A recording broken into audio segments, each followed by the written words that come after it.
Welcome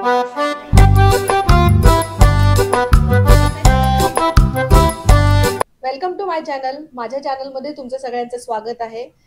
आज हे तुम्ही बघू शकता, आपण छान प्रकारे कृष्ण बाप्पाला सजवलेला आहे, कारण आज कृष्ण जन्म आहे आणि त्यानिमित्त आमचा सगळ्यांचा उपवास आहे.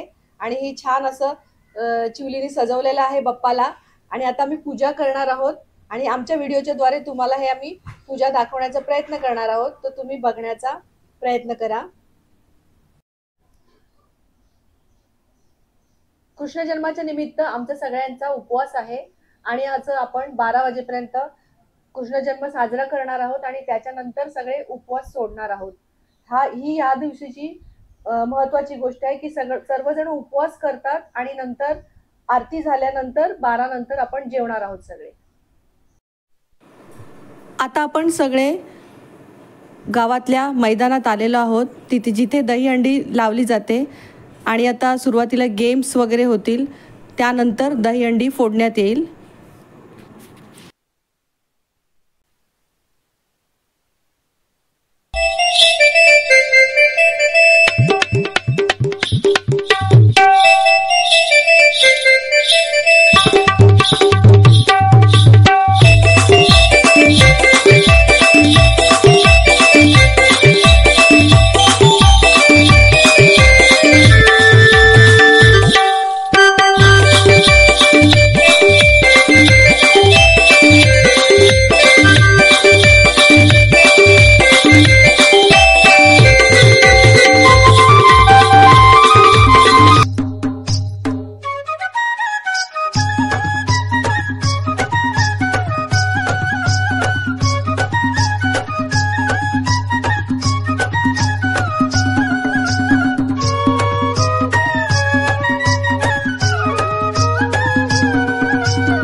हे बघा, तुम्ही बघू शकता, आता आपण पालखीचं जवळ दर्शन घेण्यासाठी आलेलो आहोत आणि ही पालखी पूर्ण गावात फिरवली जाते. हे बघा, तुम्ही बघू शकता, सगळे गावकरी इथे जमलेले आहेत, सगळे महिला वर्ग. आत्ताच थोडेसे गेम्स झालेत, ते मी तुम्हाला काही दाखवले नाही आहेत. त्याच्यात बक्षिसं पण मिळालेली आहेत. माझ्या बहिणीला एक पारितोषिक मिळालं आहे. सगळे खूप आनंदात आहेत. आणि आता पुढे एक दहीहंडी बघा तुम्हाला दिसतेय, ती फोडणार आहेत. त्यासाठी सगळीजण जमा झालेत तिकडे.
सिद्धिविनायक ग्रुपने 6 थरांची सर्वप्रथम सलामी दिली आणि त्यानंतर त्यांनी पुन्हा 6 थर लावून हांडी फोडलेली आहे आणि तुम्ही बघू शकता सर्व जमलेले आहेत इथे. त्यांना आता पारितोषिक देण्यात येत आहे. एकच जल्लोष, कारण हांडी त्यांनी खूप छान प्रकारे फोडली आहे. सर्वप्रथम त्यांचे सर्वांचे आभार आणि एकच जल्लोष की आता त्यांना आपण पारितोषिक प्रदान करतोय. हे बघा, त्यांना पारितोषिक मिळालेलं आहे. आई माझी कोणाला पावली गो, आई माझी कोणाला पावली. पावली कोणी लोकाया राहो, कोणी लोकाया, पावली कोणी लोकाया राहो, कोणी लोकाया. आई माझी एकोरी एकोरी गो, आई माझी एकोरी एकोरी, आई माझी एकोरी एकोरी गो, एकोरी एकोरी. गोविंदाला आम्ही खेळलो, नाचलो, दमभर खेळलो आणि लय दमलो. जर तुम्हाला ही व्हिडिओ आवडली असेल तर लाईक, शेअर, सबस्क्राईब आणि लाईक करा. Stay happy, stay healthy. Thank you.